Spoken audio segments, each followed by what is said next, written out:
Katerina Jakob watched the German soldiers flee. Streaming from the east, that's what she was seeing. Allied bombers flew above them. She thought they all might die, and then soon there was the silence of all the SS men. When the sun rose the next morning, it was the 1st of May, and they all sang the Internationale. They all sang the Internationale.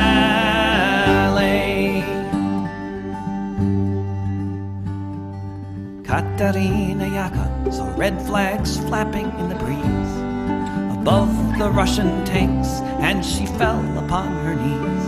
And so many different voices in so many different tongues sang the most beautiful song that could ever have been sung. In German, Lithuanian, in Polish and in Dutch, a myriad of melodies as never had been such. In Russian and in Yiddish, Italian and French, emerging from the forests beneath the trench. When the sun rose the next morning, it was the 1st of May, and they all sang the Internationale. When the sun rose the next morning, it was the 1st of May, and they all sang the Internationale. They all sang the Internationale. Völker hört die Signale auf zum letzten Gefecht. Die Internationale erkämpft das Menschenrecht. Völker hört die Signale auf zum letzten Gefecht. Die Internationale erkämpft das Menschenrecht.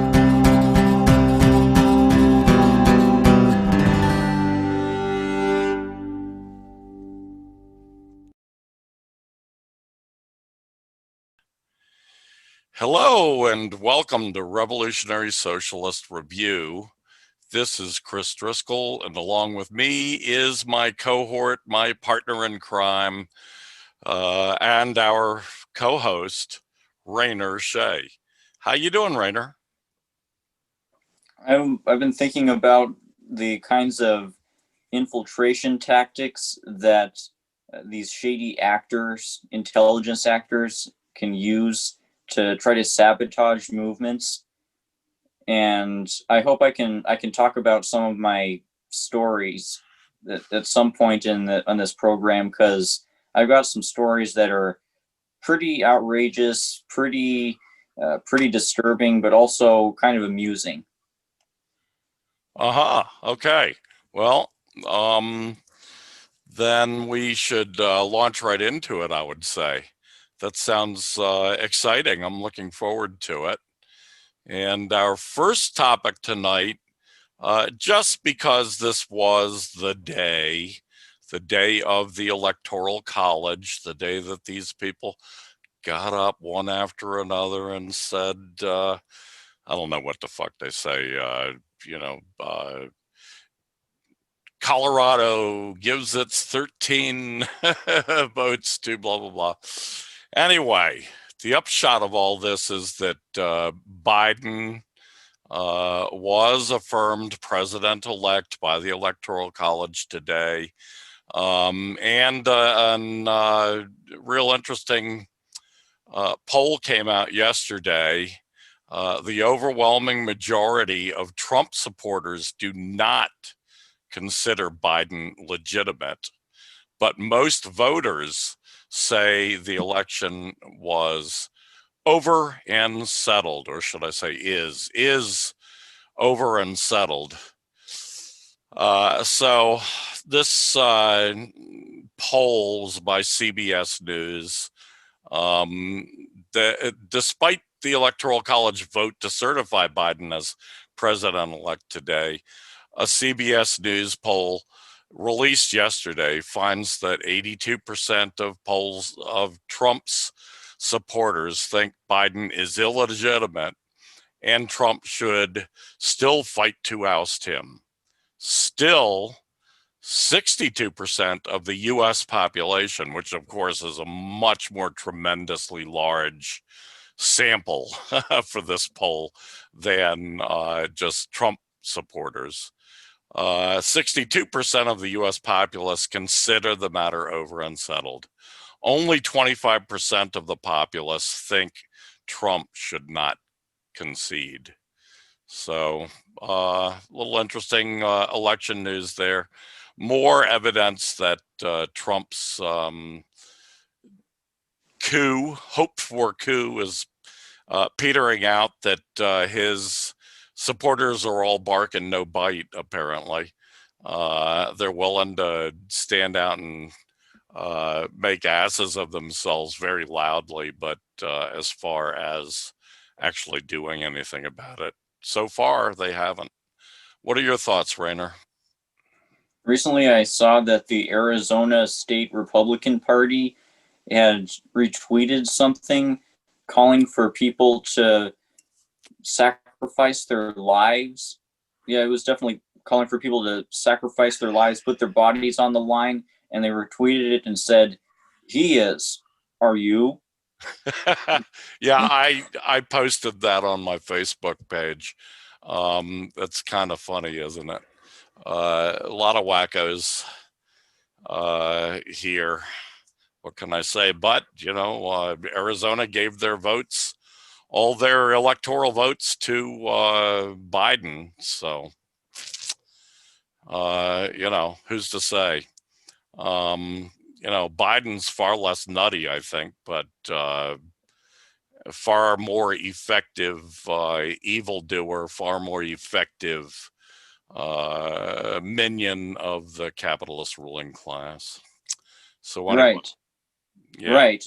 And as for this election narrative that the Trump camp has been trying to spin, it's definitely another step in what's been called the shift towards a post-truth world. I mean, obviously, American discourse has always been filled with the lies that the empire spreads in order to legitimize its global campaigns of violence. But throughout the Trump era, all these liberal pundits have been freaking out, and you could say that they're largely justified in this, because our discourse is now filled with so many extreme, blatant falsehoods, and it's really it's really two sides of the same coin. Though I should make this clear in terms of the Democrats and the Republicans, because Trump's narrative about how it was stolen from him is an inversion of the Democrats' Russia hacked the election claim from 4 years ago.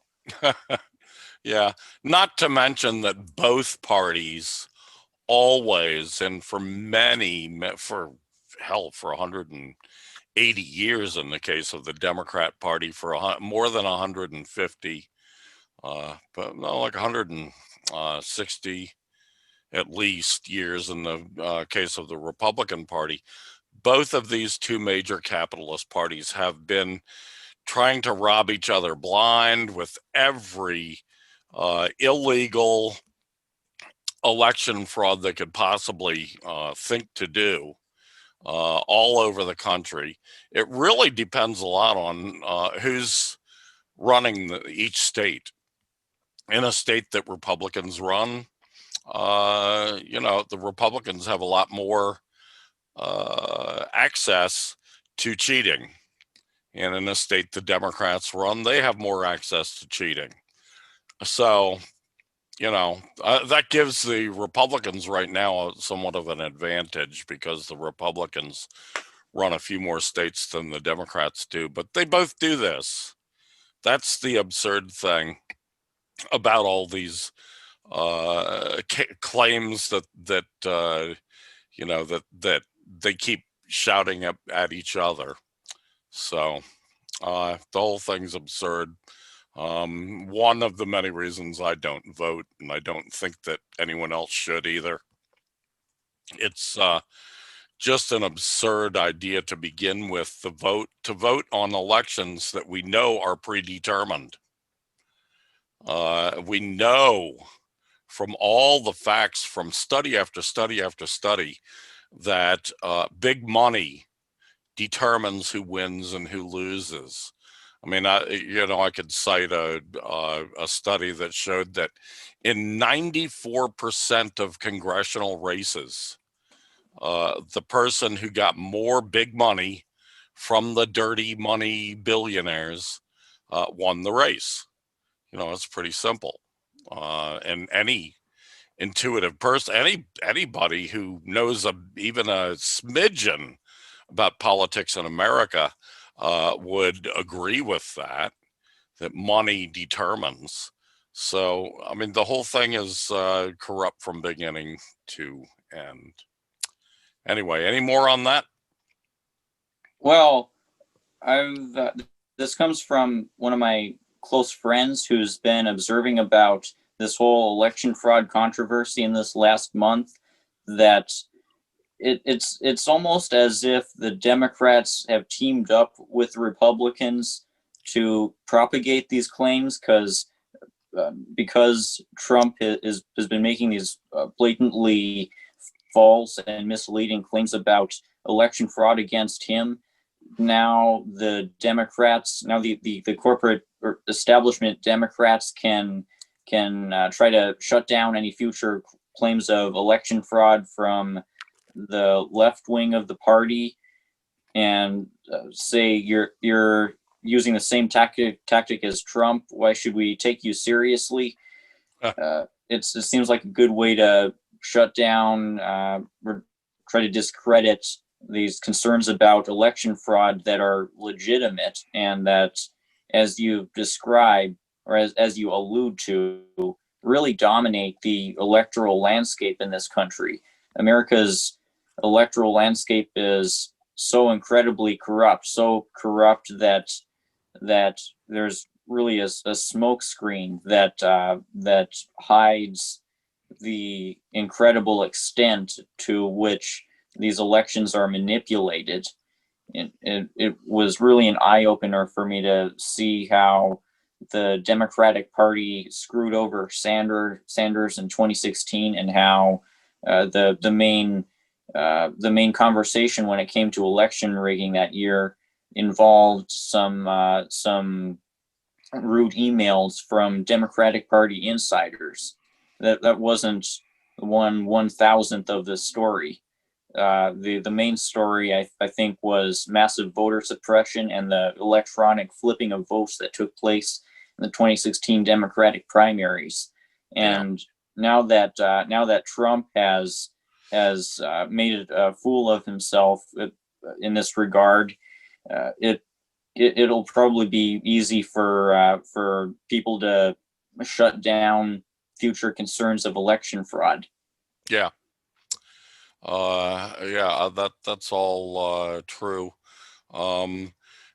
Your friend is correct, at least in the idea that is what the Democrats will be saying in the future. They'll be using that. Now, whether people believe that or not, beyond the dyed-in-the-wool Democrats, I don't know. Hopefully people have become a lot more sophisticated, and I think we have become a lot more sophisticated in understanding that politics in America and America's tremendously corrupt plutocracy is pretty nasty. So, and they're nasty to each other too. That's the only entertainment, the only joy we can get out of these farces. The fact that they're so nasty to each other. Anyway, on with the show, as they say. Topic number 2, China ought to set a growth rate of at least 7.5% in 2020. According to an article from Sunday's Global Times, which I've explained in the past is one of the two major Communist Party newspapers in China. Economic planning has always played a pivotal role in presetting and helping realize China's annual goals in GDP growth, infrastructure, and public service investment, inflation control, and the central bank's credit supply level.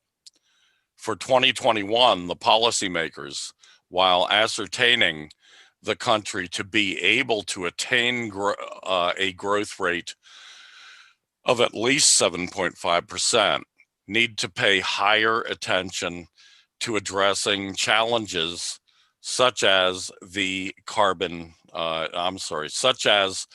technology bottleneck, social inequality, and carbon emissions.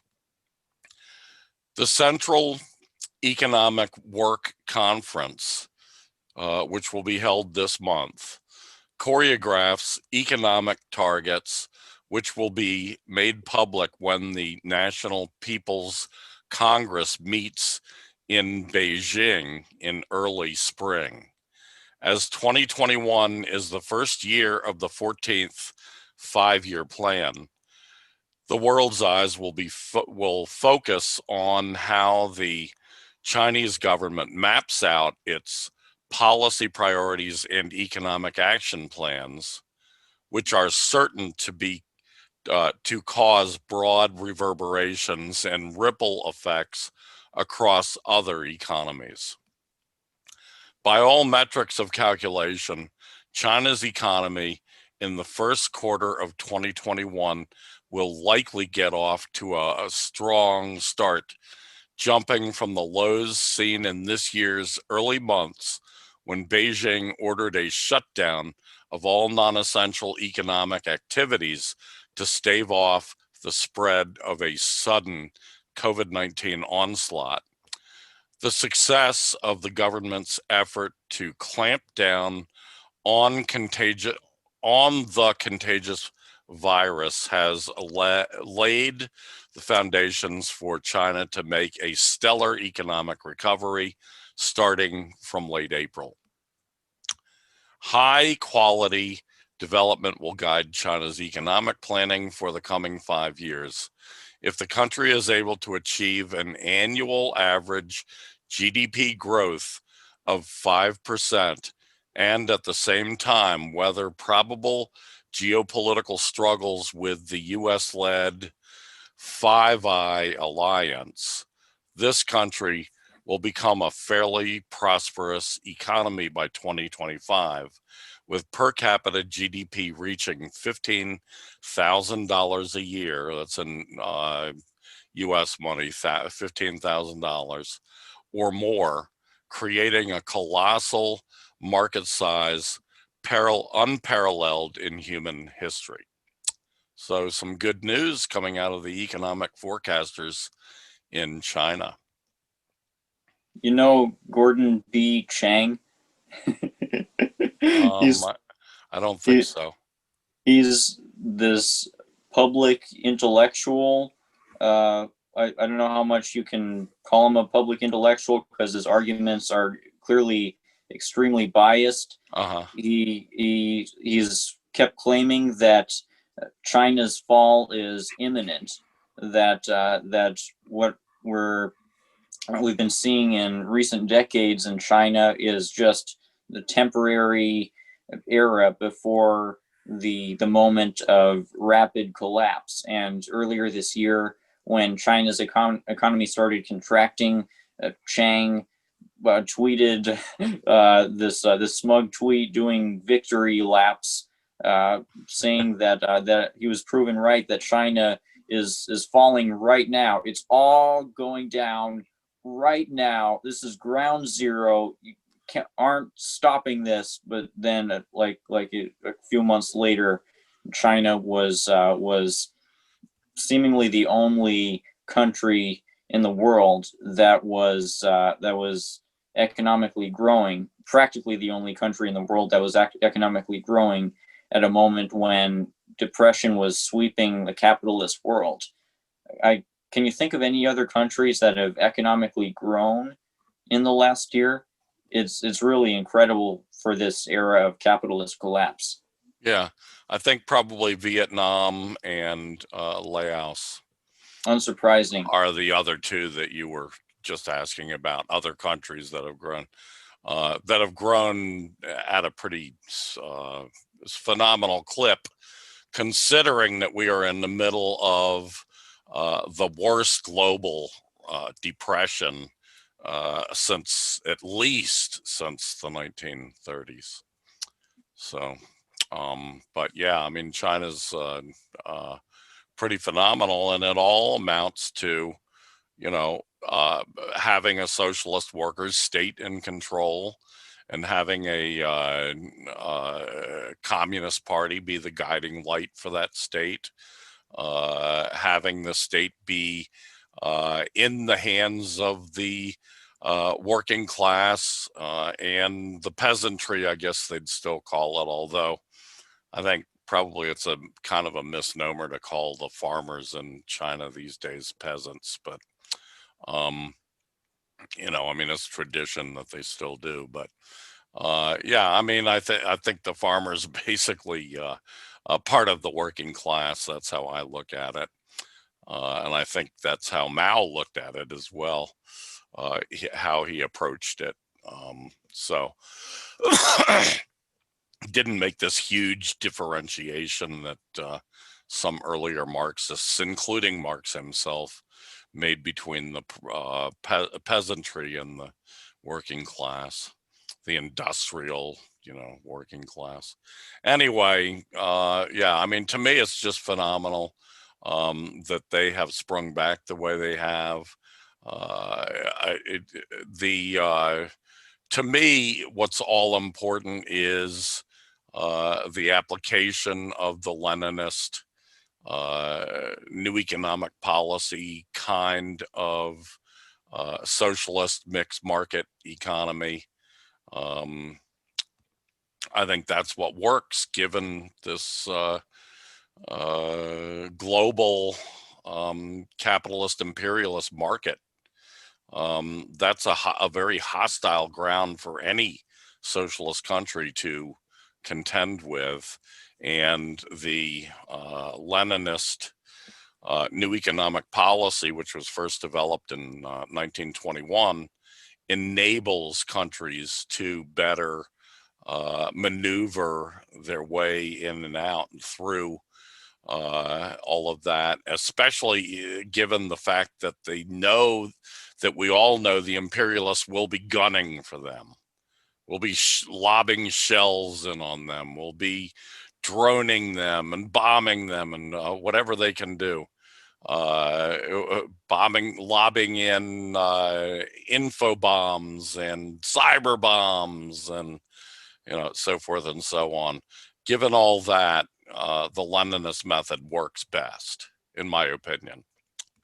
And that's why Vietnam uses it. That's why Laos uses it. That's why Cuba uses it. I mean, we could go down the list of every socialist workers state in the world today, and they all apply that.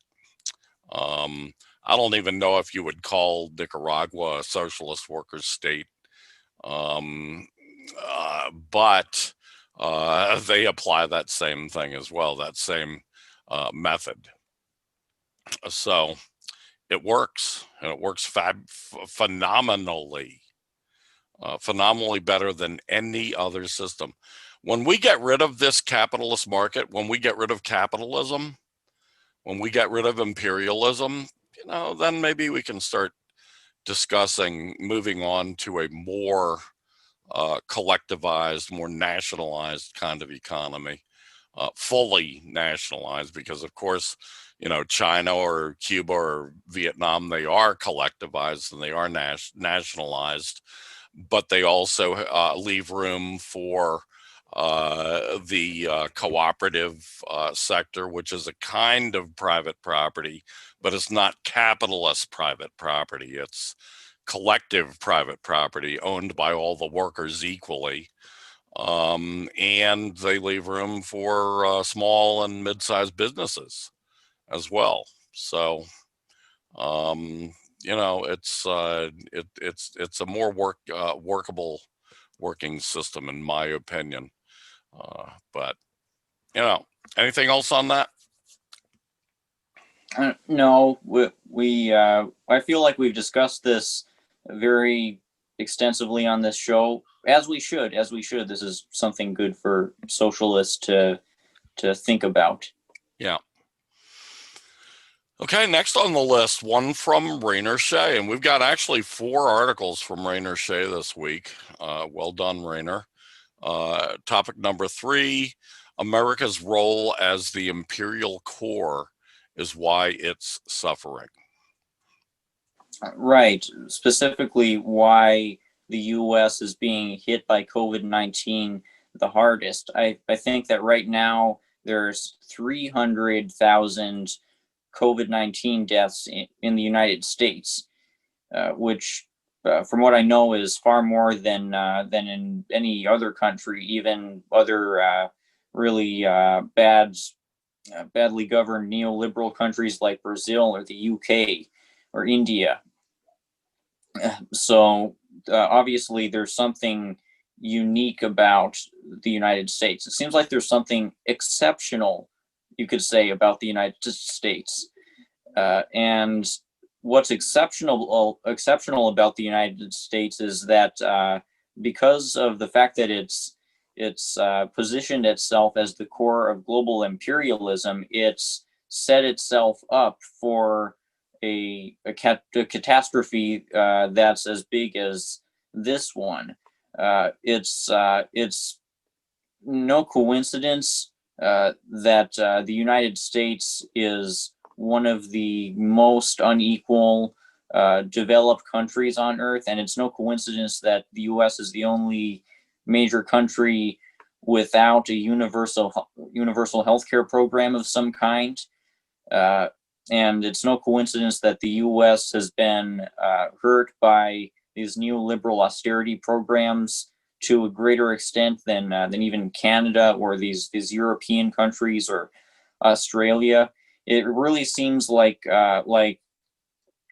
America's imperial role is behind this harsh reality that Americans have been living in, where neoliberalism has targeted them in kind of a uniquely extreme way within the context of these imperialist countries. And this is because the U.S. has created by far the largest military in the history of the world.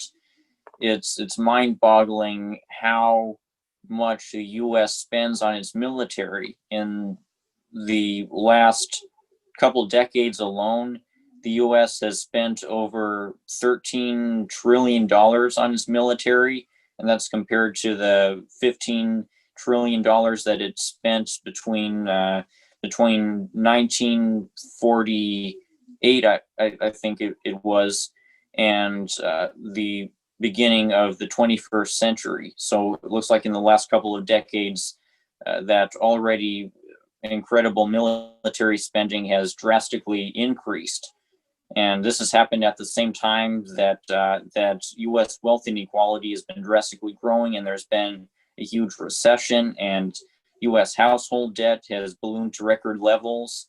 And now in this last year, we've had this pandemic that's gone along with the new economic crash, worse than the last one.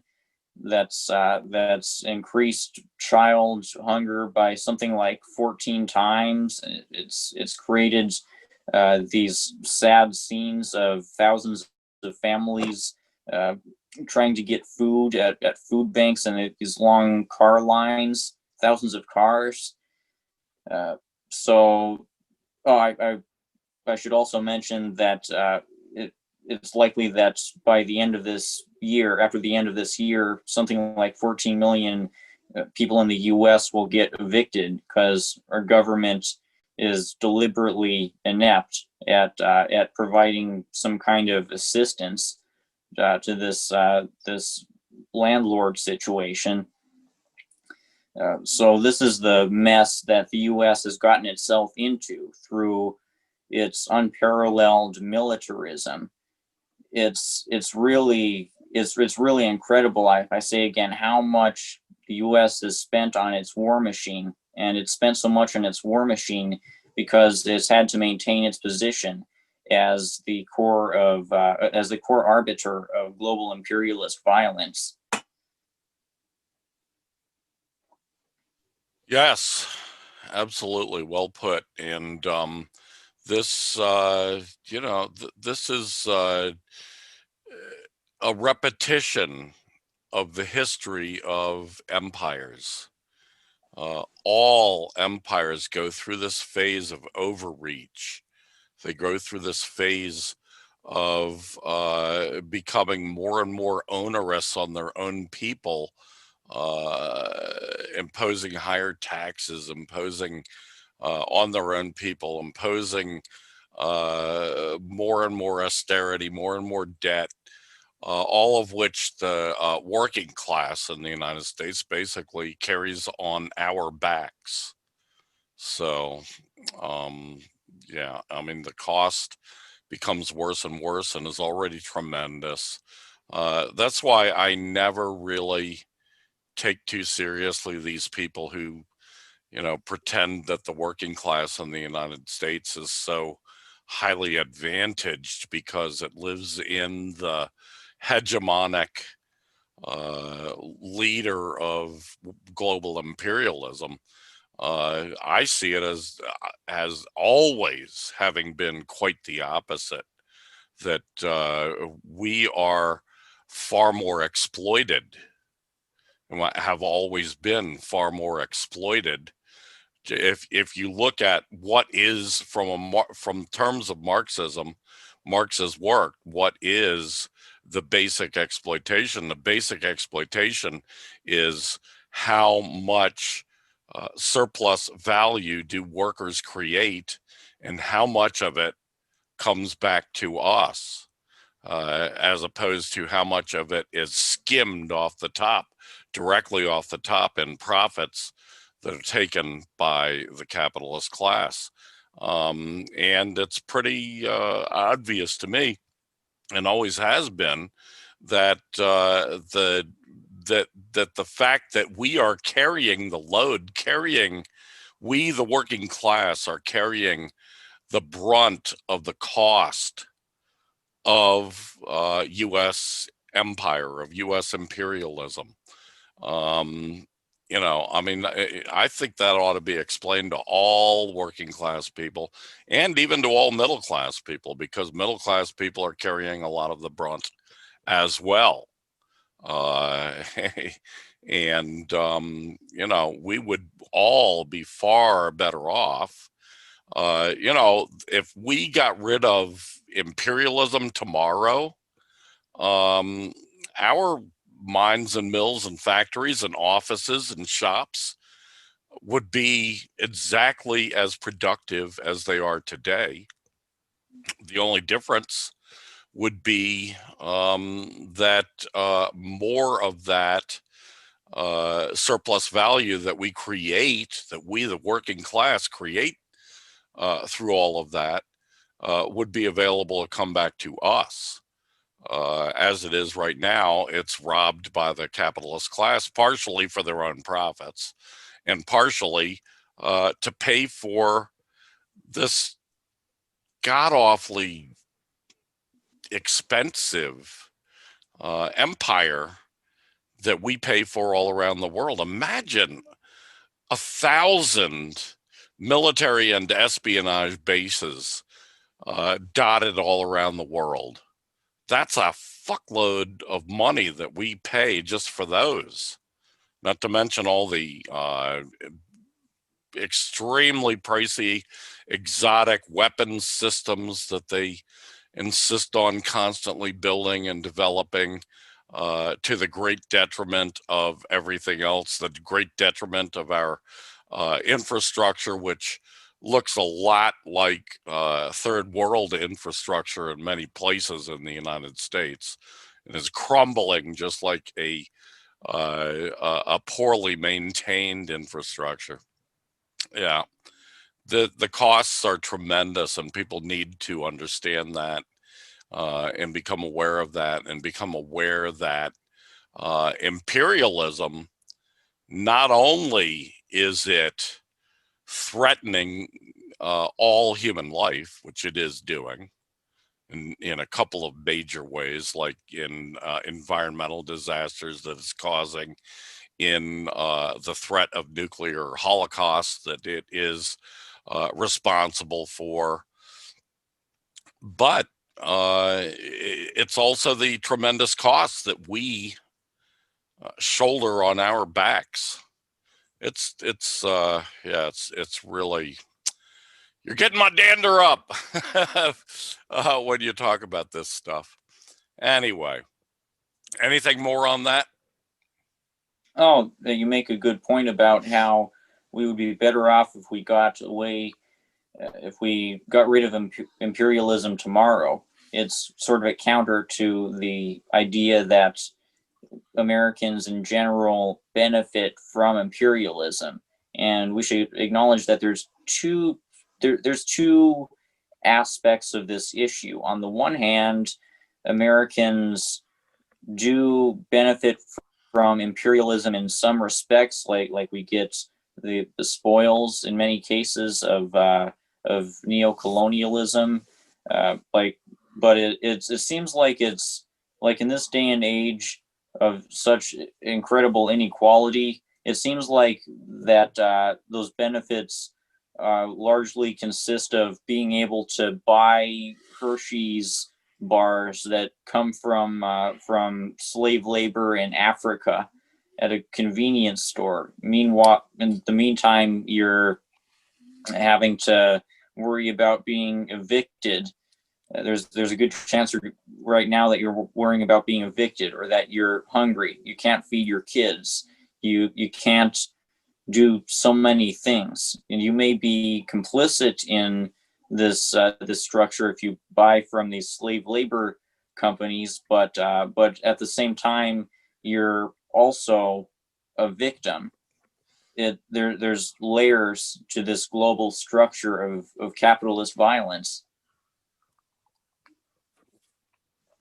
Yes, that's oh so true. And since you mentioned the coming wave of evictions, that's our next topic, topic number 4. So good segue. The coming wave of evictions will significantly worsen America's COVID-19 crisis. According to an article in consortiumnews.com published on December 11th, lost in the pandemic news coverage of risk-laden holiday travel and restaurant dining lies, an event that could endanger far more lives, the expiration of the Centers for Disease Control and Prevention's temporary order to halt evictions. This order took effect on September 4th and provided some protection against evictions after the CARES Act temporary moratorium expired. It's set to expire on December 31 unless the federal government takes immediate action. Studies of various cities found that 80% of those facing eviction were from non-white households. A study by the Aspen Institute estimates that 30 million to 40 million people in America could be at risk of eviction in the next several months, with some already being forced from their homes, as I mentioned last week. Rainer? Wow, did you say that 80% of them are non-white? Huh. Well, this is an argument. This is basis for an argument against the idea that as part of an anti-imperialist revolution, we should we should enact some kind of austerity upon the society that's governed by what's called the United States. I mean, I I saw somebody on Twitter earlier this year trying to make the argument to me that we should there needs to be great austerity within the United States as part of an anti-imperialist revolution. And he was this Jamaican guy. He called himself a communist, but I can't fathom how somebody who calls themselves a communist and seems to want to speak for the interests of colonized peoples would argue that that Americans have it too easy. I mean, this is who we're talking about when, for the most part, who we're talking about when we're talking about American austerity. The victims are primarily the colonized people, black people, native people, brown people. I'm sure lots of Asian people, and of course, plenty of whites are suffering too. But it's obviously disproportionate against the favor of the colonized groups. So this is the nature of our contradiction. This is what the structure of imperialist violence, internal neocolonialism have produced. Yeah. Yeah, one of the reasons that I always advise anyone who is in college, you, for example, Rainer, to take a class in statistics, like Statistics 101. I mean, many programs require you to do that. Luckily, when I was in journalism school at Arizona State University, they required statistics classes, which helped me out a lot in the future because these are really tricky. The old saying, figures don't lie, but liars sure can figure, is oh so true. That, like, this statistic, studies of various cities found that 80% of those facing evictions were non-white households. Well, in various cities, the non-white population is the majority, and to begin with, so they're obviously going to be, disproportionately higher in that. And that is not to say that there are not a lot of working poor and poor, non-working poor, unemployed poor, Euro people, or partially derived Euro people anyway. And the white population tends to be more in the suburbs, tends to be more in the rural areas, whereas the people of color tend to be more in the cities. That's the way it's kind of turned out as America has been suburbanized. Although there's a reverse thing now with a lot of white people moving back into the cities. Still, I think, to understand that particular statistic, we'd have to look a little bit deeper into it. And it'd be nice if they had just provided a statistic for just the population of the United States.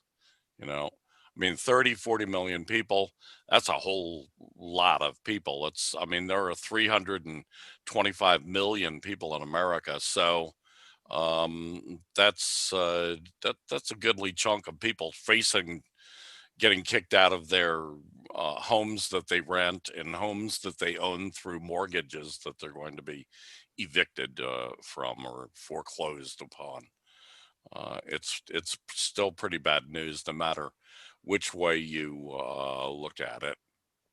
Still, we would expect, and I'm pretty sure, that if we crunched all the numbers, you will find that people, non-white people, people of color, are going to be disproportionately affected, adversely affected by this man-made plague, this capitalist-made plague against humanity.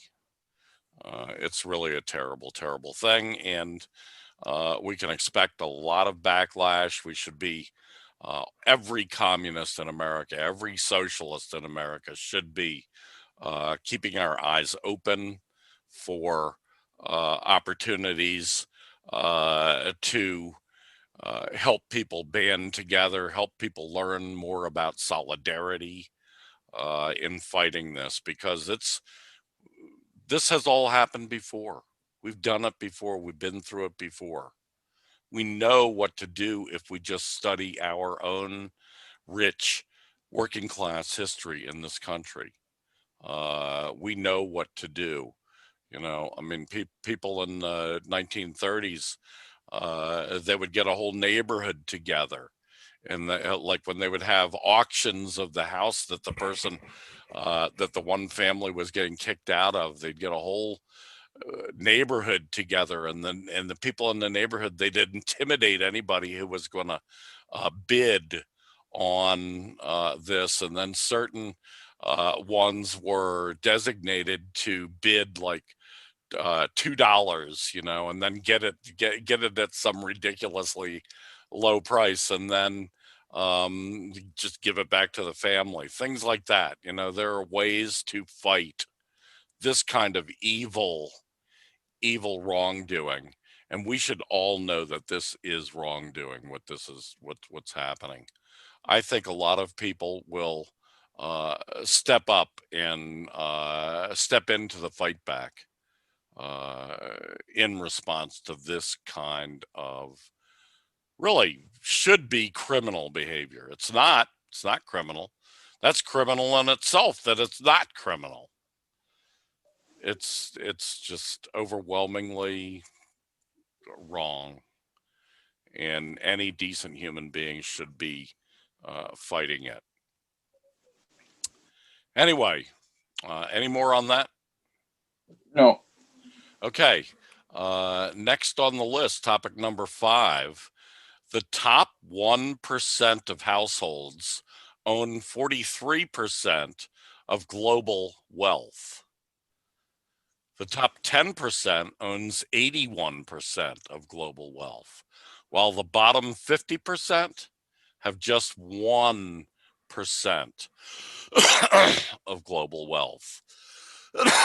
An article in Michael Roberts' blog on thenextrecession.wordpress.com reports on the 2020 Credit Suisse Global Wealth Report, which has just been released. The report remains the most comprehensive and explanatory analysis of global wealth, not income, but wealth, and of the inequality of personal wealth. The 1% with 43% of the global wealth are all millionaires in net worth after debt, and there are 52 million of them. Within this 1%, there are 175,000 ultra wealthy people with over 50 million in net wealth. That's a minuscule number of people, less than 0.1%, which is 1/10 of 1%, owning 25% of the world's wealth. So these figures to me are quite incredible.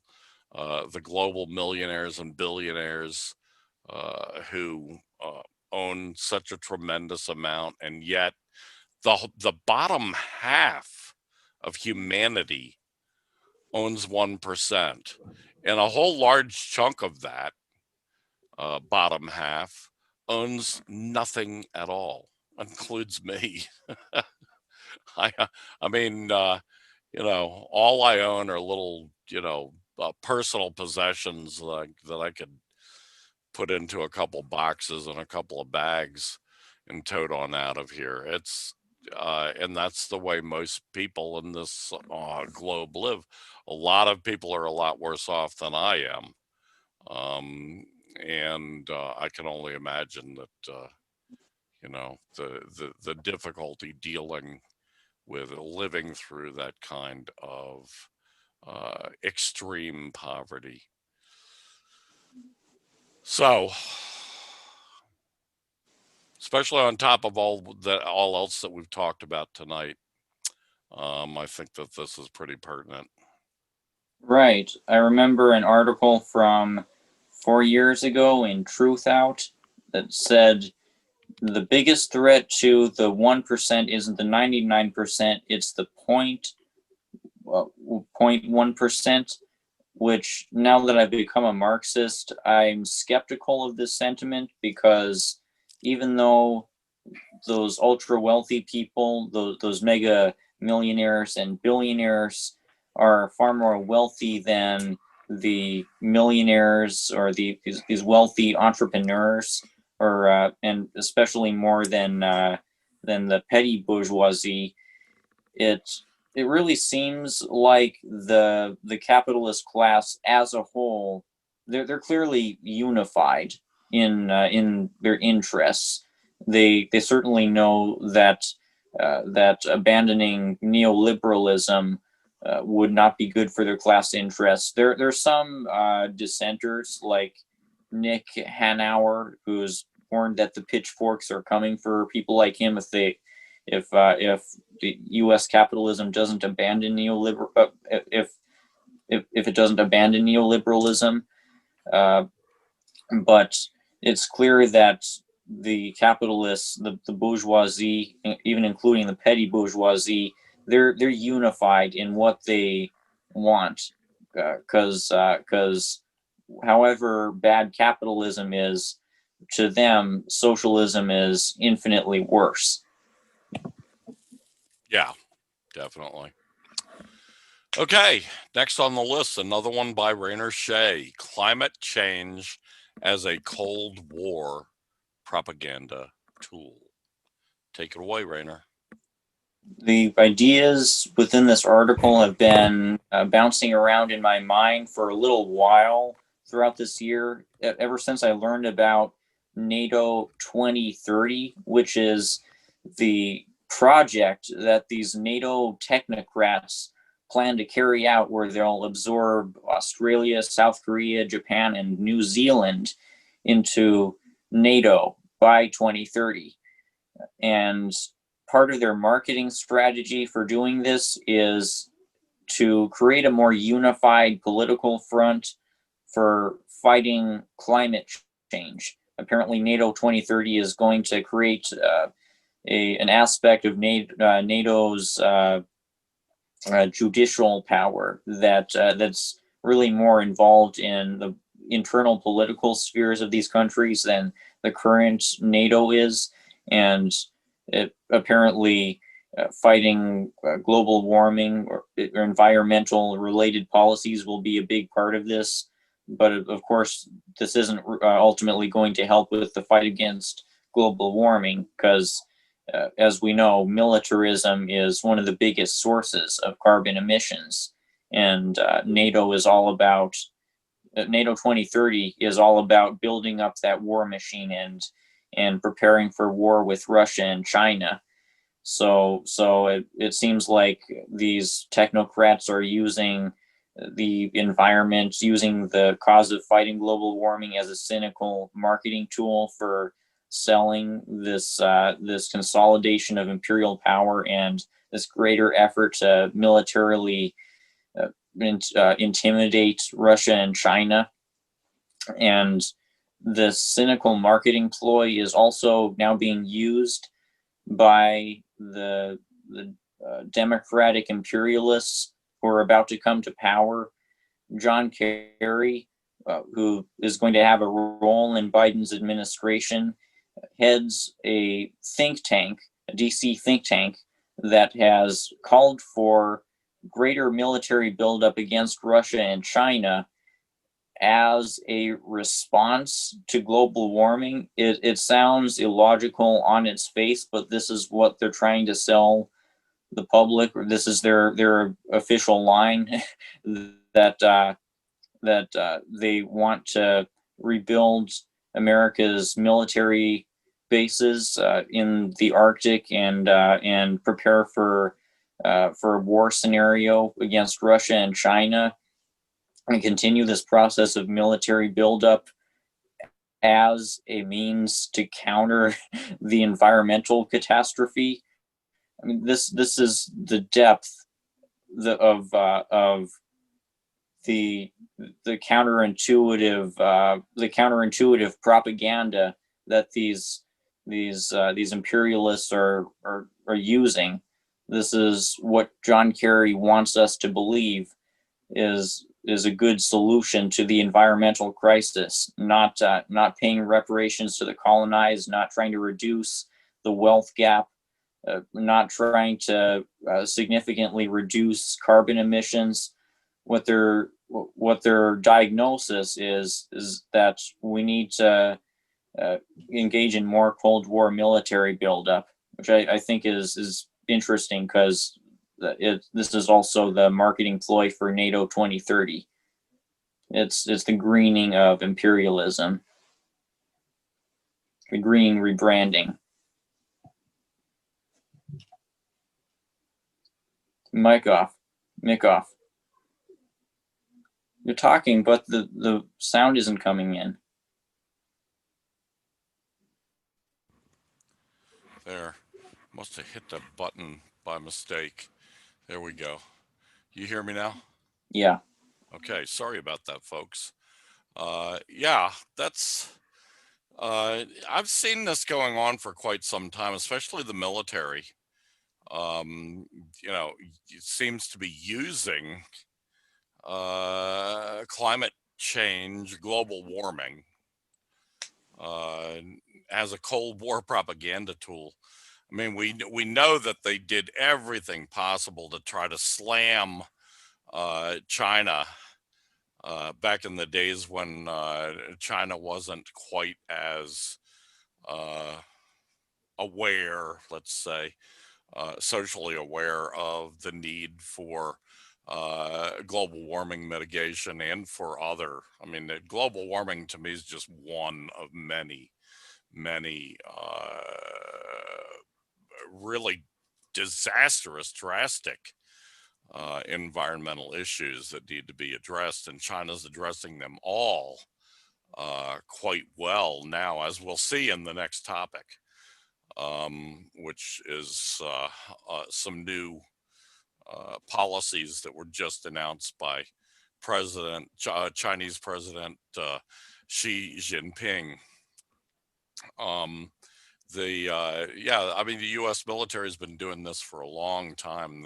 They've been warning, you know, all the kind of warnings, Rainer, that you have been discussing over the last several months about what's going to happen to the world, what's going to happen to the domestic scene, to within the borders of the American state, capitalist state.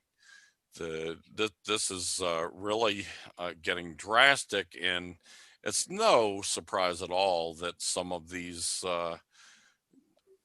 arms of the capitalist ruling class are using this impending crisis as a tool to slam their enemies, many of whom do not deserve it, and as a tool to deflect from the real culprits, which are America, number one.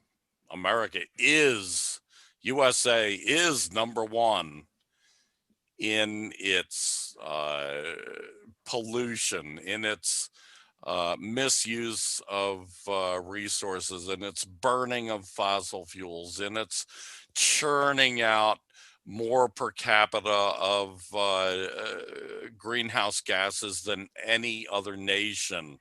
And they use especially the military, they use this to deflect people's attention from that. But, I mean, uh, the environmental movement is at least one movement that, is extremely popular, has a lot of people involved, and isn't about to allow that deflection, you know. Um, the, yeah, the it's quite serious at this point. So this was a good, a really appropriate, a good angle from which to approach this problem, to help give people more insight to what's going on with it. Thanks. Yeah. Anything else on that? No. All right. Topic number 7. New goals show China is serious about global governance commitments. Chinese President Xi Jinping delivered a speech on Saturday at the Climate Ambition Summit on the 5th anniversary of the Paris Agreement, where he announced some further commitments for 2030. The commitments include a further decrease in carbon dioxide emissions per unit of GDP by over 65% from the 2005 level, an increase in the share of non-fossil fuels in primary energy consumption and in the forest stock volume, as well as an advance in total installed capacity of wind and solar power. The goals that China set for 2030 can be seen as a great adjustment compared with those China set in 2015. But the commitments are practical, based on past experience and within China's capabilities. I should have mentioned, by the way, this is from Global Times newspaper in China. The world has increasingly realized the importance and urgency of tackling climate change, and China aims to reach a reasonably higher goal with its technological progress. No doubt achieving these goals will face difficulties such as how to improve the energy structure and adjust the production system, but they can still be achieved if we make the effort. We meaning the Chinese people, because this is a Chinese newspaper talking most primarily to its own people, although I'm reading from the English language edition. Um, China has a good foundation in implementing the Paris Agreement, which enables it to commit more. China has already lowered its carbon dioxide emissions per unit of GDP by over 48% from the 2005 level by the end of 2019, and has already met and exceeded the 2020 climate action target. This shows that the country means what it says and will achieve what it has promised. Right. I saw a headline a couple months ago saying something along the lines of it seemingly China has just made an action that has just carried out an action that will save the world. I don't remember the exact headline, but save the world was part of it.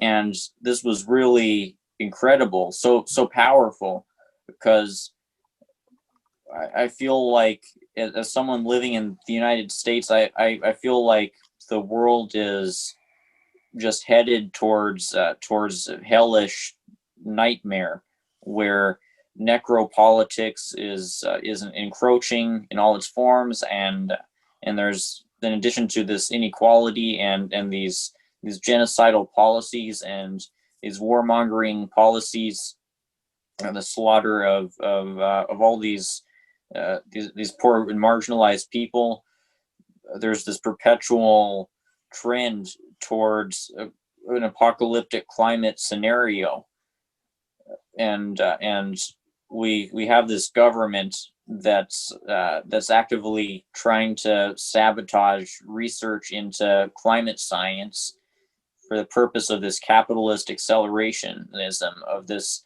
acceleration of the process of environmental destruction.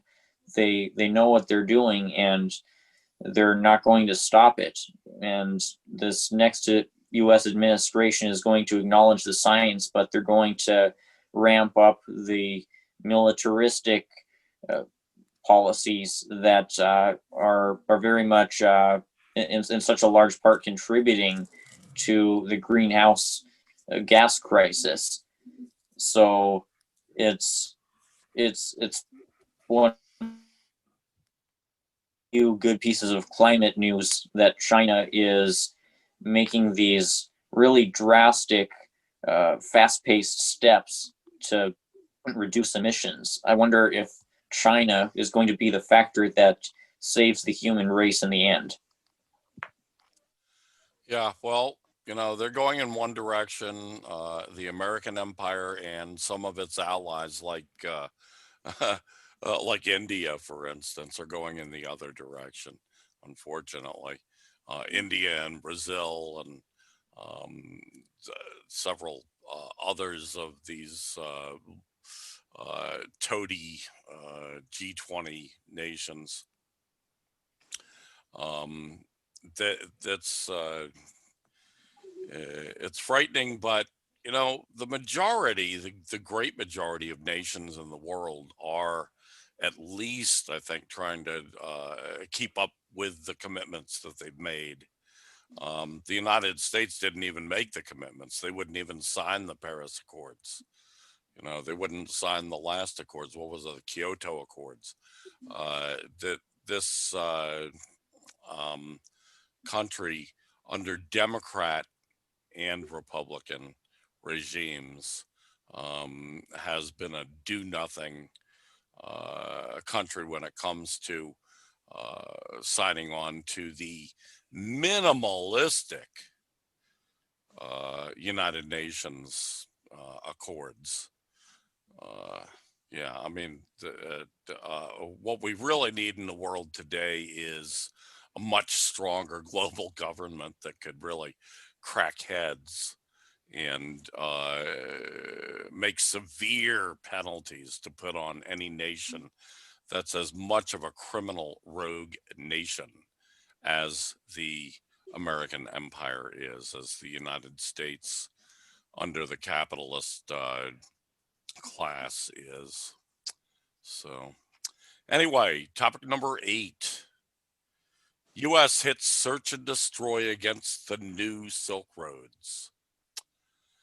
According to an article in the greenvillepost.com by Pepe Escobar, published December 12th, 7 years after being launched by President Xi Jinping, first in Astana and then in Jakarta, the New Silk Roads, or Belt and Road Initiative, BRI, increasingly drive the American plutocratic oligarchy completely nuts. I love the way he puts that. Anyway, Escobar goes on. I don't know if you're familiar with Escobar, but he's a Brazilian journalist, and I have followed his writing for many years. Anyway, he continues. The U.S. response has been what Escobar calls, or I guess I continue. The U.S. response has been what Escobar calls a paranoid volcano which will keep spitting out a 24/7 deluge of red alerts deriding BRI as poorly defined, badly managed, and visibly failing. Yet China is winning and the American empire is losing. Talking about China's response to the American empire and its junior imperialist partners, Escobar says BRI in fact bristles with Sun Tzu simplicity applied to geoeconomics. Of course, Sun Tzu was the ancient author of The Art of War. Anyway, here's the Sun Tzu logic. It says, never interrupt the enemy when he's making a mistake. And of course, they're talking here about the American empire. In this case, enslaving the global South via perpetual debt. Then use his weapons, in this case, financial help, to destabilize his preeminence. So the whole article, you should take a look for it on the greenvillepost.com, GREANVILLE post.com. And take a look at it. It's a really well done article. Makes a lot of very important points, all of which show that China is doing exactly what we can expect all communist countries, all socialist workers states to do, and that is they are making friends and allies by being helpful in their investments in the new Silk Road, in foreign countries all over Asia, Africa, even in Europe. They're making friends and winning allies while the United States is doing the exact opposite, playing the same old imperialist games that it's been playing, exploiting and repressing countries around the world for decades and decades and decades.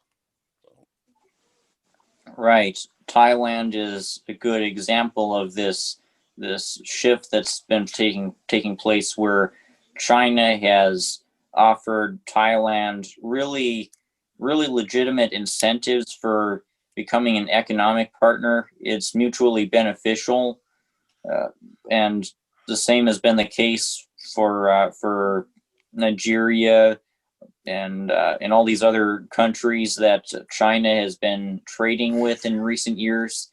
It's mutually beneficial between China and these countries, but the most reliable way for the U.S. to get an ally is to share the spoils of imperialism with that ally, which is why in the Chinese hemisphere, it's seemingly the only countries that have reliably gone along with the U.S. Cold War have been South Korea, New Zealand, Australia, Japan, which are sharing the spoils of imperialism. Though India is a different case, because even though they're one of the exploited countries, their government is very much fascistic and nationalistic, and they have these nasty border disputes with China, so they're eager to stir up xenophobia and act as the loyal military buffer for Washington. But my point still stands that the model of China is a lot more effective at gaining allies than the model of the U.S. is. Right. Well said. Well said. Okay, topic number 9, the stormtroops of regime change and counter-revolution. This article in thegreenvillepost.com, December 8th, it was published December 8th. It's by Southfront, which is another publication. The Greenville Post has some original material, but mostly they collate good articles from other sources. Anyway, the article that appeared initially in Southfront was written by Jay Hawk, Daniel Deese, and Edwin Watson. It says, the West is facing an unprecedented threat to its hegemony as more agile, innovative, and cohesive non-Western powers are growing by leaps and bounds to the point of making a transition to a global non-Western hegemony for the first time in history. During the last 5 centuries, the baton has had passed from one European power to the next, and ultimately to the United States. Should the United States falter under the double weight of its global imperial overstretch and domestic oligarchy, plundering even its own society, there will not be another Western state there to pick up where it left off. The European Union, once touted as a likely successor or possible candidate for US-EU co-hegemony, is showing few signs of consolidating into a federation. Thus, America's decline would, in all likelihood, lead to the People's Republic of China becoming the global hegemonic power. The article predicts war with China by 2030 with economic information and proxy wars against China in the meantime. Of course, China has no desire to be the world hegemon. This is my editorial comment on this article. Only to participate in a multipolar world in which fair trade and friendly relations with all become possible. In other words, a world without American empire constantly threatening humanity's global security and future. Right. Now this kind of ties into what I was mentioning at the beginning of the podcast about the forces of counter-revolution. Very much so. Yeah, yeah. The forces of counter-revolution. I've been observing these weird strains within the United States, within the core of the empire in recent years, and it seems like there's been this big ideological reaction towards the strange and alarming events that the United States has experienced in recent years, especially with this pandemic, where these conspiracy mongers have motivated people to go to 5G cell phone towers and light them on fire and film it and present themselves as heroes for fighting these tyrannical towers that are actually what's behind the symptoms that they call COVID-19. But COVID-19 is not a virus, they say. It's actually come from the 5G cell phone towers. Nuttiness like this, fantasy land stuff like this. And it can be weaponized by the state, as we've seen with QAnon, to sow false consciousness among the population and potentially incite types of violence, psychological warfare against those who seek to mount an opposition to the U.S. empire. And this is what I was saying. I hope to talk about at the beginning of the podcast, because one of my friends, he used to be an organizer in the Green Party, and apparently at one point he was tied to the Jill Stein campaign. And at one point, this weird group that sought to attach itself to the Green Party called the Green News Network. They started harassing my friend, seemingly because he was attached to the Stein campaign at one point, and they launched these troll campaigns, sock puppet accounts to harass his page, make memes out of him. They called him a fake native. Where it got anti-Semitic was when they said something along the lines of, he's not a native, he's a Jew. So it ties into anti-Semitism, and they accused him of outrageous crimes. My friend described them as Kekistan trolls. So Kekistan trolls trying to integrate themselves into the Green Party community. This seems like a tangent, but it all ties into the ideological reaction that the empire has internally been experiencing, where false consciousness has been sown among the masses. I think it's pretty clear that the CIA has been propagating QAnon to distract Trump supporters, drive them even crazier than they were before. Now, something like 1 in 10 Americans believe in QAnon, and QAnon is here to stay. God. Well, I don't know. Last year I read that 40% of Americans believe in angels. So who knows? There's all kinds of wacky shit out there. Anyway, the next topic number 10, reality erasure, the result of America's imperial decline.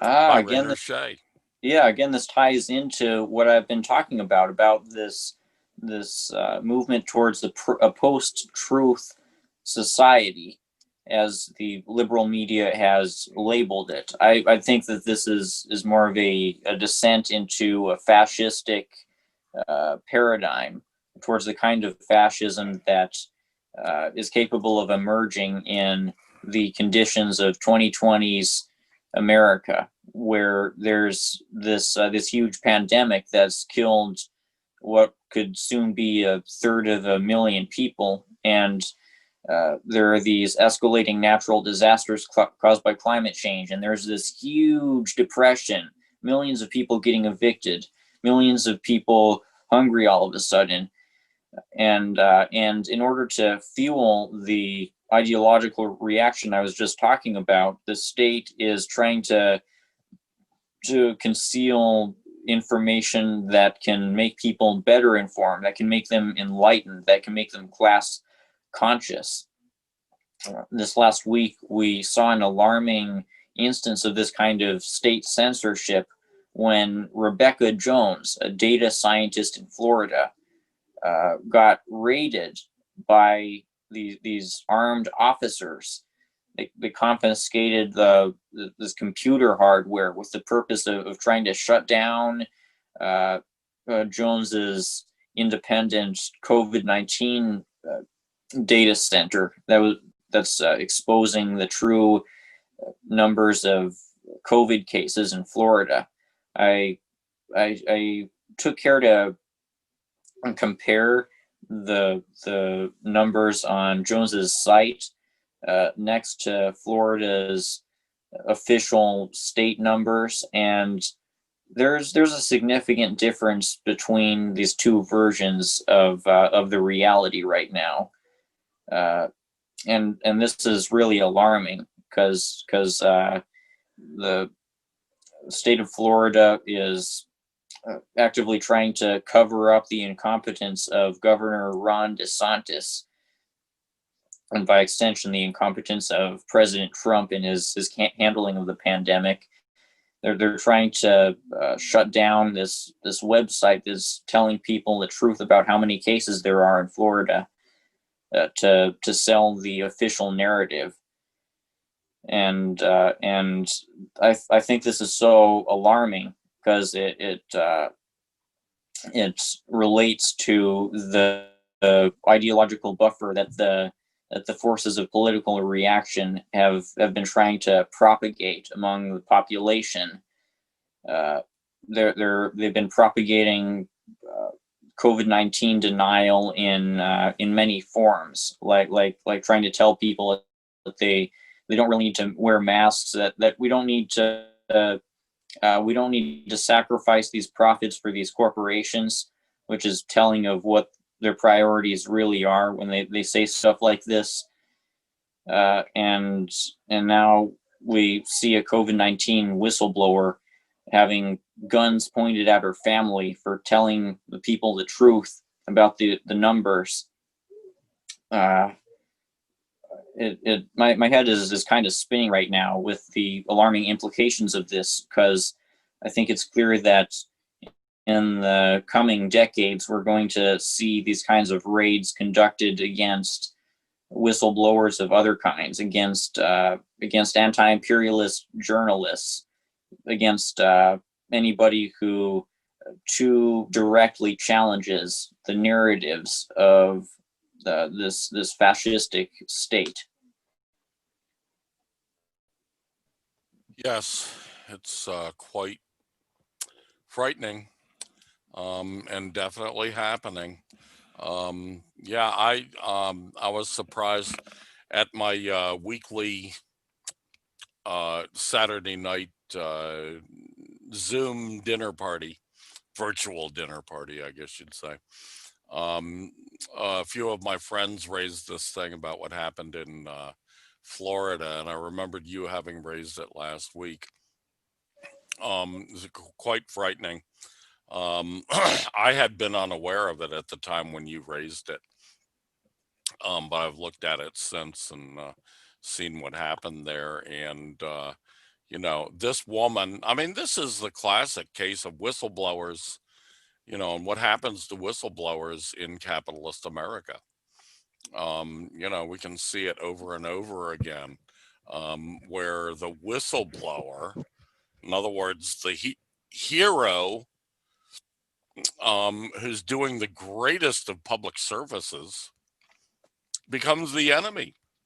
They're demonized. It's ridiculous. And this woman, terrorized by the pigs, her family terrorized, even her young children terrorized by the pigs. It's just yeah, and I think we're going to see more of it. Obviously they're spreading it from just having in the past done this kind of criminal behavior against government employees who became whistleblowers, extending it now to anybody who's a journalist, which is should be frightening the fuck out of people.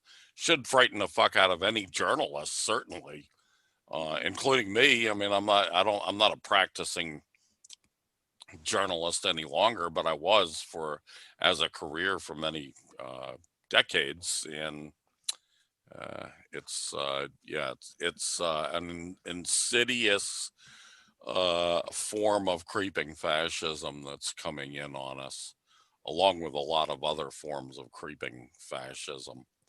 So I don't even use that word neo. It's one of the most bastardized, misused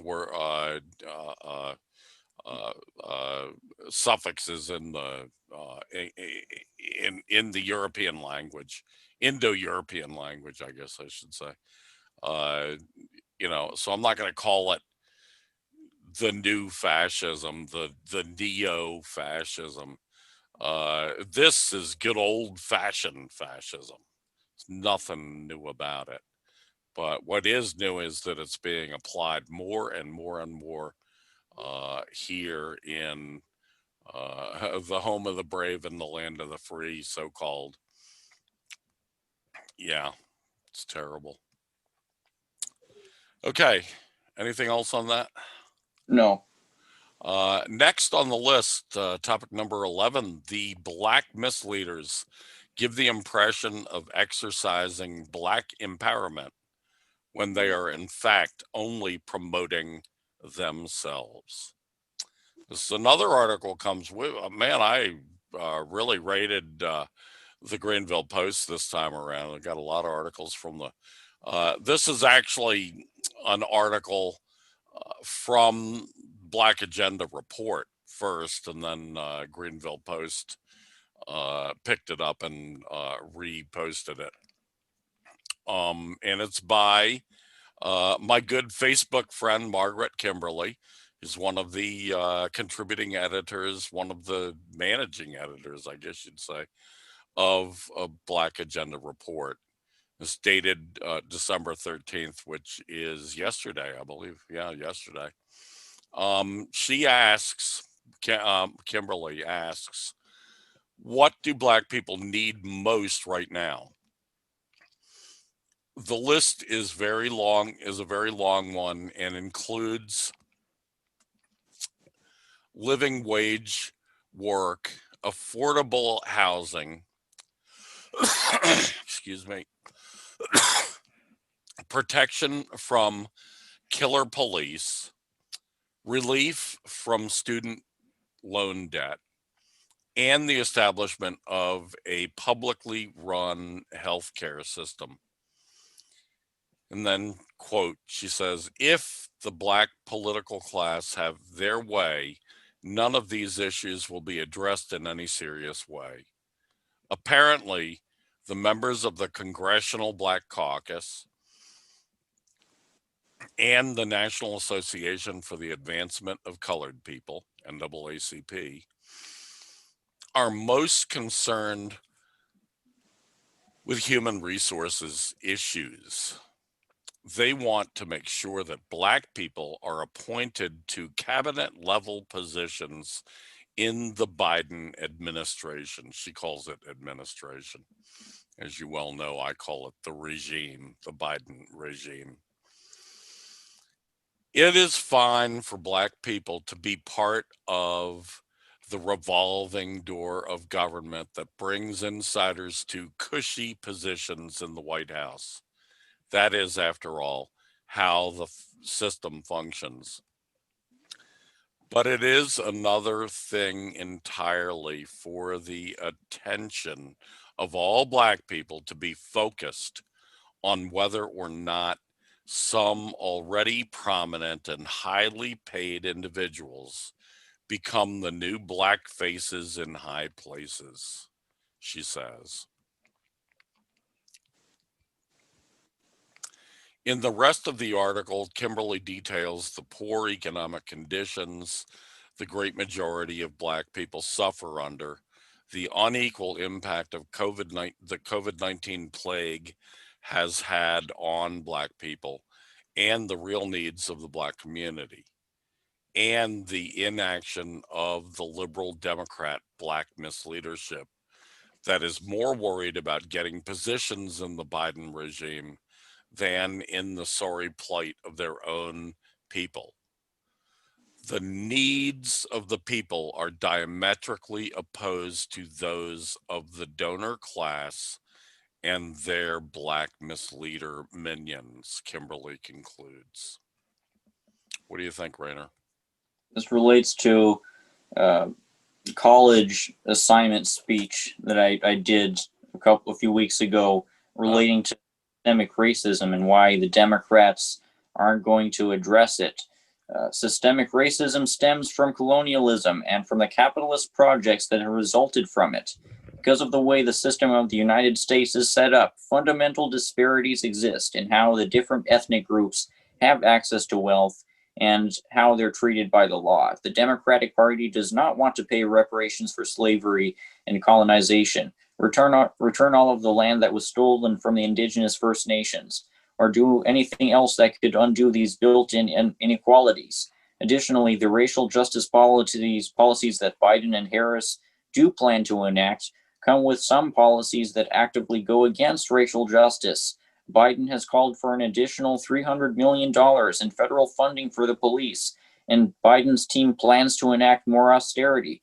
Where do these kinds of half measures lead to? As the Obama era showed, they lead to increases in the racial wealth gap and to more risks of the police state enacting violence against marginalized groups. And then I cite some graphics that show how under Obama, police violence actually increased slightly, and how under Obama, black wealth was greatly reduced.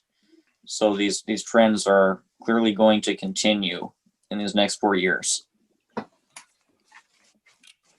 Yes, under the Biden regime, they will definitely increase, and I think they probably increase significantly because we're also in a depression, and we're also going to see more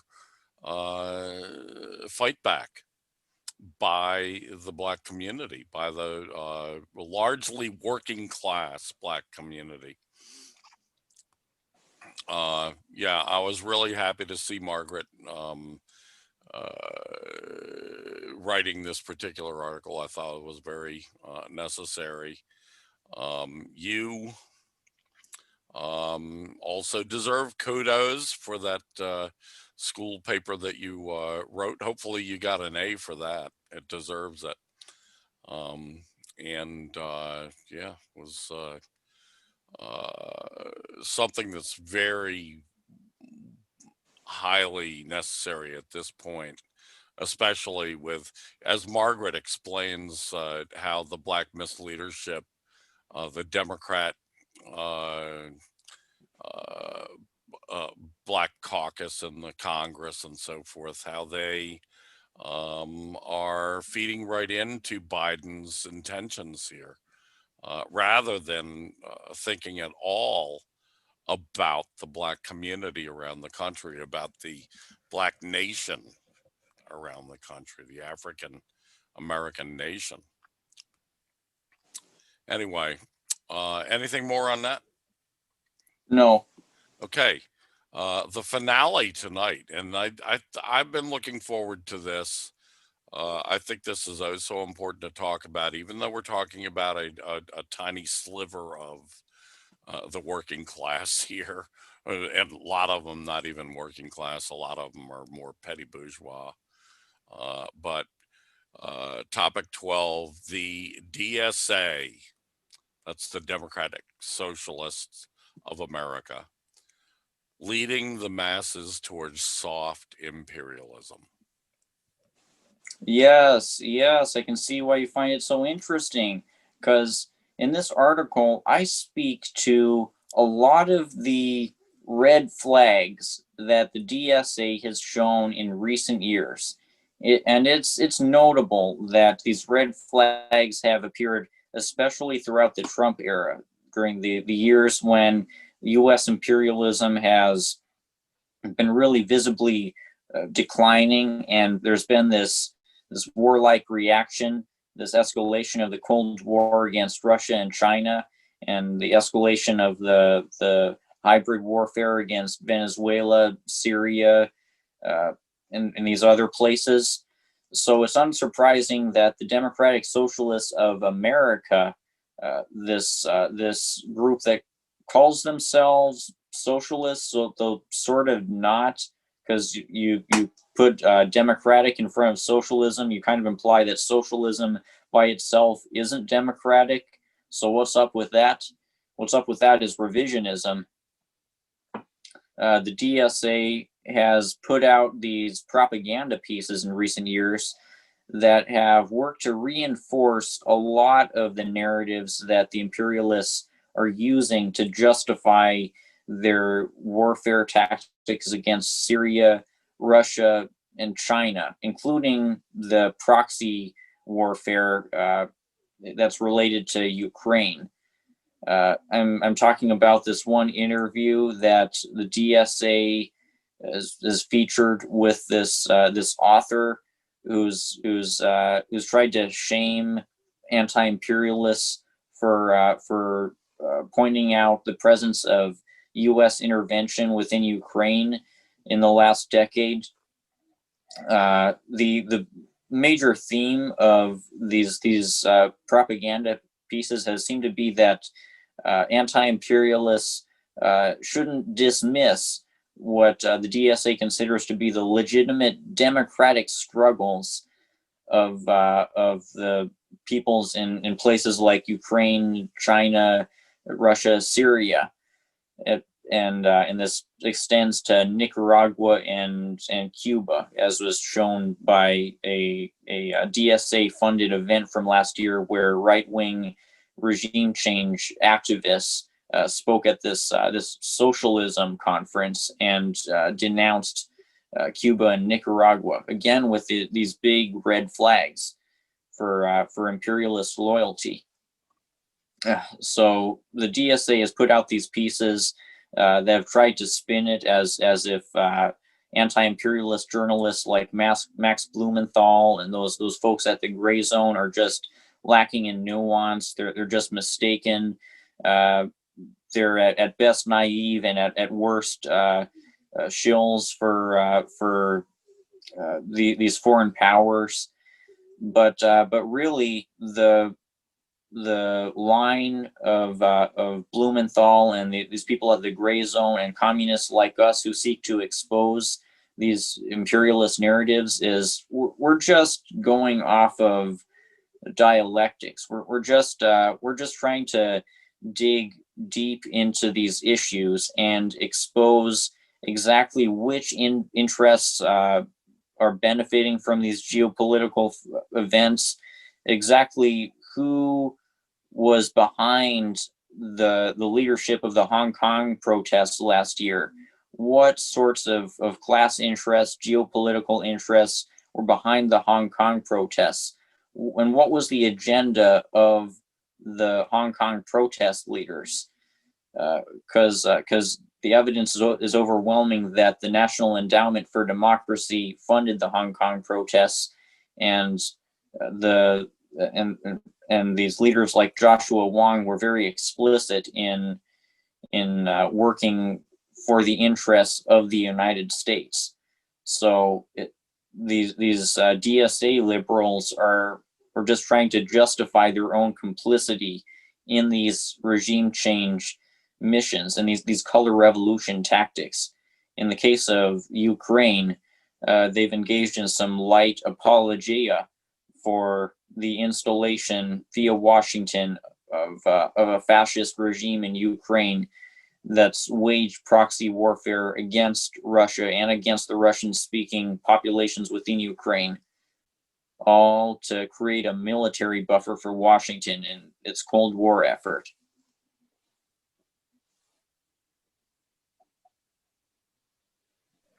Yeah,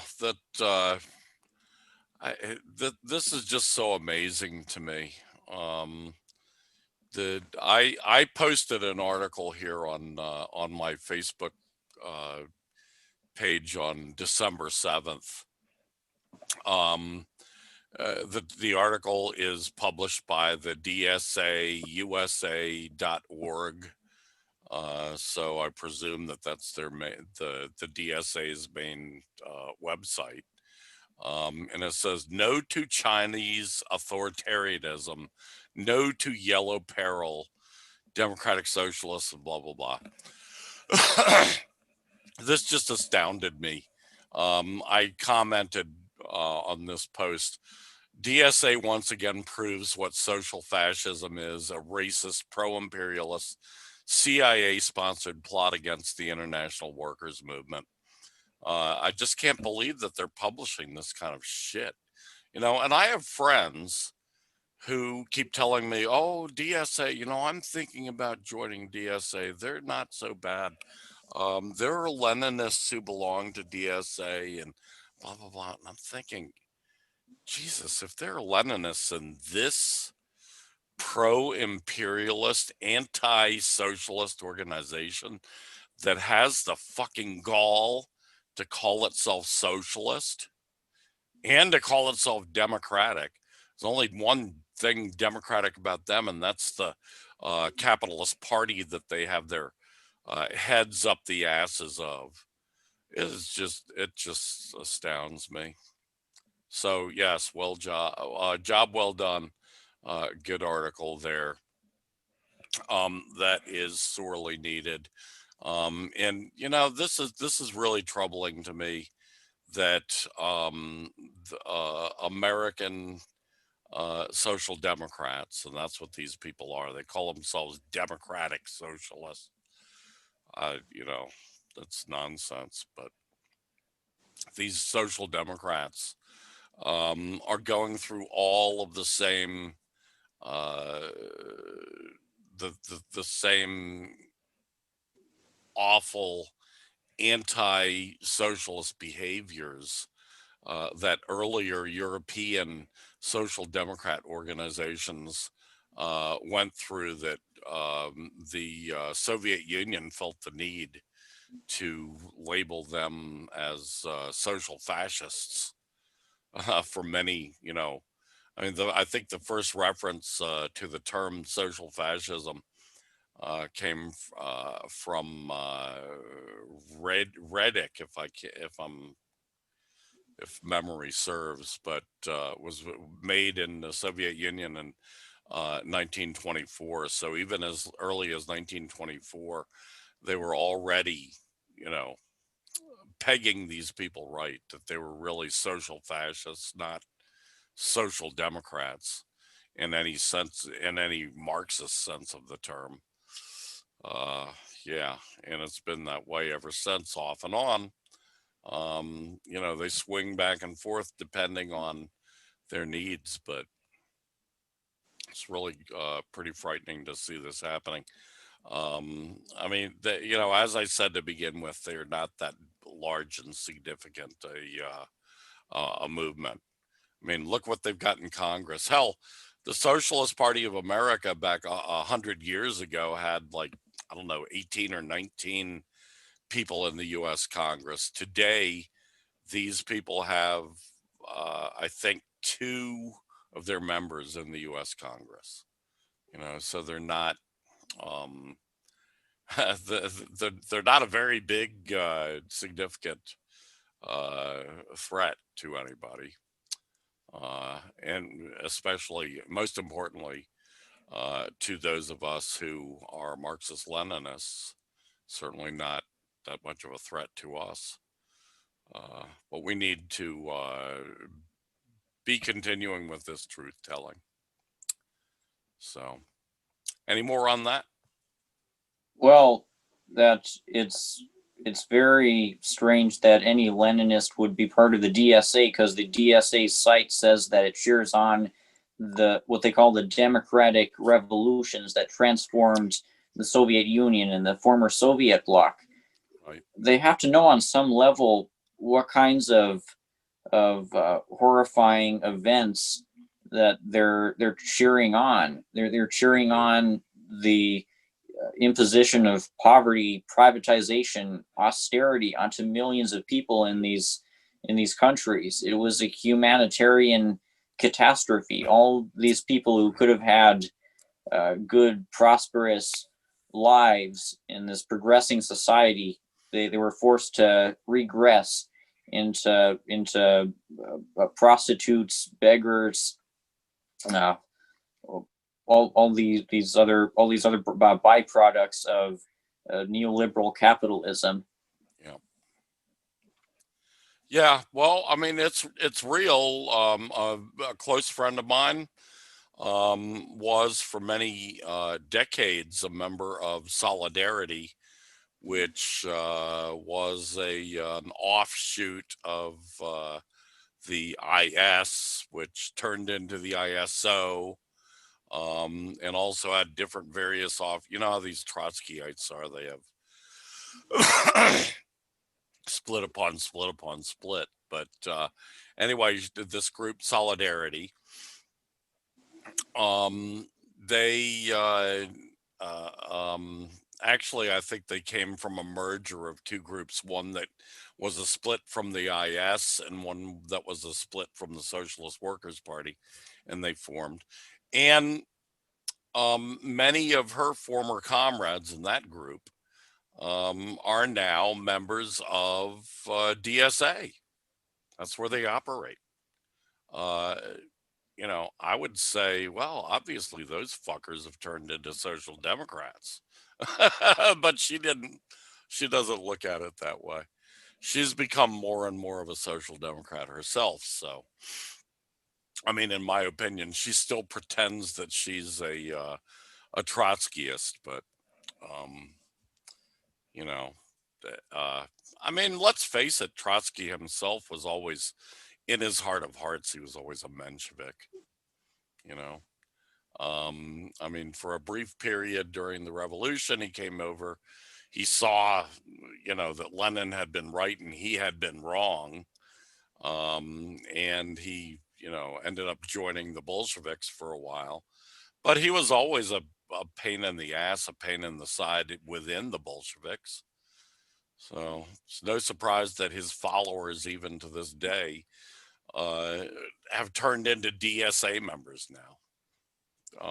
It's quite, it's strange to me. But then again, like I said, they're Trotskyites, so It's uh, revisionism. revisionism, yeah, exactly. So anyway, enough of that. Anything else? With that, we have to say we've come to our conclusion, and we'll be back next week. In the meantime, thank you oh so much, all of you viewers, listeners out there who tune in. And thank you, Rainer, for your great contributions. And hasta la vista, babies, until next week.